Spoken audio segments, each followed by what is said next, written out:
Hello everyone, Dr. Suneel Dhand, internal medicine physician. A major US big tech social media platform has censored a top US professor of surgery for sharing a study which he helped lead and was published in a major medical journal regarding COVID-19 natural immunity following infection. What exactly happened? Well, many of you have probably heard of Professor Marty Makary. He is a professor of surgery at Johns Hopkins University, which is a major US university and one of the top medical centers in the country. He's been on TV many times over the last couple of years talking about many COVID-related issues, including COVID natural immunity following infection. Following publication of his piece in the Journal of the American Medical Association, it was shared on several websites. But LinkedIn, which is a major US big tech social media platform, seemed to have a big problem with it. Here's what happened. Here's the article in JAMA, which is the Journal of the American Medical Association. Prevalence and durability of SARS-CoV antibodies among unvaccinated US adults by history of COVID-19.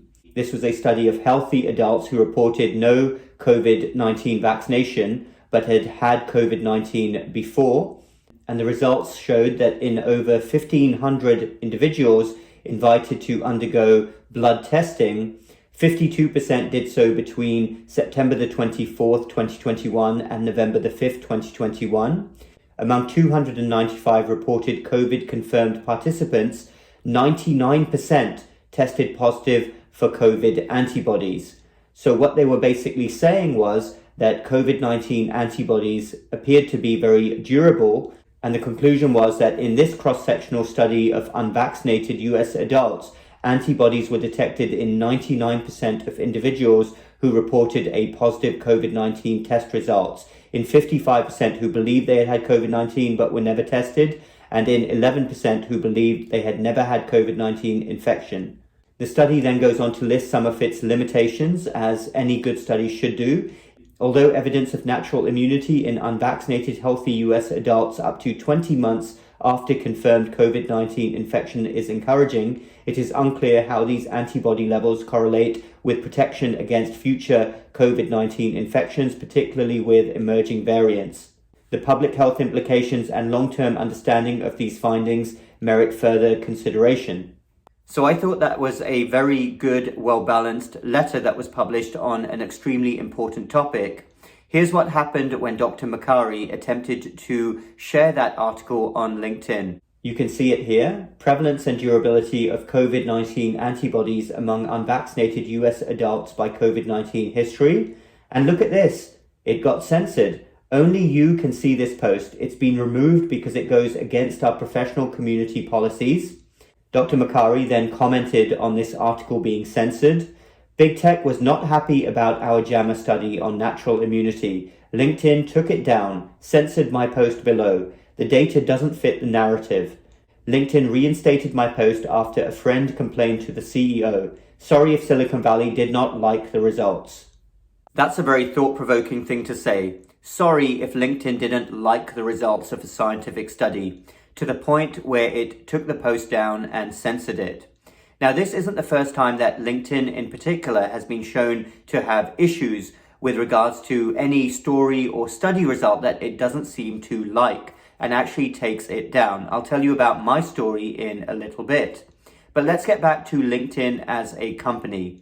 LinkedIn is, of course, owned by Microsoft, which is the company which was originally founded by Bill Gates. That's the history of LinkedIn. It is owned by Microsoft, but somebody in their leadership clearly has a problem with certain studies and certain news pieces being discussed. So some other big names that LinkedIn has a big problem with. Many of you may have also heard of Dr. Martin Kulldorff. He is a top epidemiologist who was until recently affiliated with Harvard University, so another top institution. He has had repeated problems with LinkedIn over the last couple of years.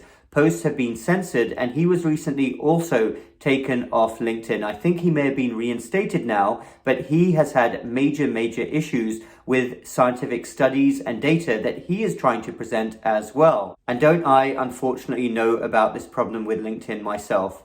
Many of you who follow me know that over the last several months, I've had enormous issues with LinkedIn. Now, going back before 2020, I was on LinkedIn and I would frequently share information and data about health, well-being, metabolic health, which is my own specialty. I obviously started talking much more about COVID-19 over the last couple of years, but several of my posts were taken down and removed, often when I was presenting data, information, and news from Europe, but also when I was presenting scientific studies. And I went back and forth a lot with LinkedIn. They did ban me from their site. They took me off LinkedIn completely. And it was only because of a lucky interaction I had with someone who watches my videos, who pulled a few strings and said they know someone high up at LinkedIn, that I was eventually reinstated. However, I'd had enough of LinkedIn by this time, so I posted this as my last message on LinkedIn 3 months ago. Hello everyone, first post here in a while. I was wrongly deplatformed by LinkedIn and had my profile removed for spreading misinformation. After much back and forth, this was reversed and I received an apology. However, this whole saga has really put me off LinkedIn, so I won't be posting much here anymore or spending time on this site. I then listed other places where I could be found, platforms which are actually much better than LinkedIn. So that is how I walked away from LinkedIn, and that's how anyone should walk away from a bad big tech platform.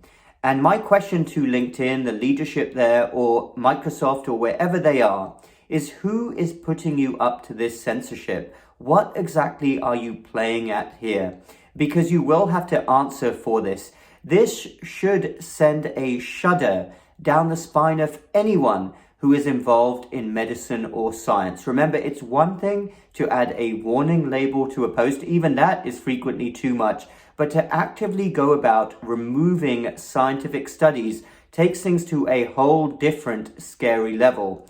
And I don't doubt that in the future, whether it's in a few months, a year or two, you will have to answer for what you've done. And I would say this, if there's any budding lawyers out there, if you are thinking of taking this up in the future, I would gladly be a part of a class action lawsuit against any big tech company, but in this case, LinkedIn, for what they have done. They have wrongly censored information. And in my case, it was posts that were sharing information and data on what was happening in other countries, including Europe and Israel. And this is a very serious issue indeed. This is a deliberate attempt, as far as I'm concerned, to withhold good information from the US public in particular. What exactly is going on and who is pulling the strings here? This is completely unacceptable.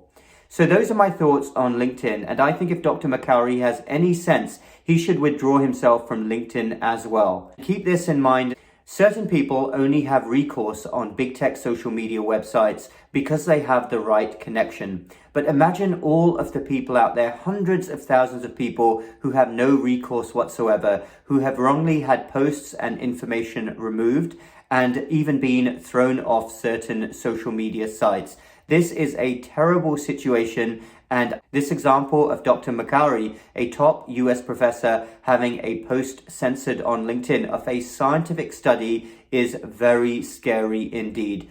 Anybody who is in medicine or science should be totally against this sort of censorship. It is wrong and it is not compatible with good medicine and science. And while we're on this topic, I will be hosting another live stream at 7:30 p.m. Eastern Standard Time on Friday, February the 18th, specifically on this topic of censorship. The link is down below for locals.com. It's the uncensored platform I'm on. And we're going to be talking about all of the instances of censorship that we've seen and how, as we come out of the pandemic, we can make all of these people and organizations be held accountable and answer questions for what they have done. Hope you can join me then. Thanks everyone for listening. Let me know your thoughts down below. Dr. Suneel Dhand, MedStroke Lifestyle Medicine. We'll speak again next time.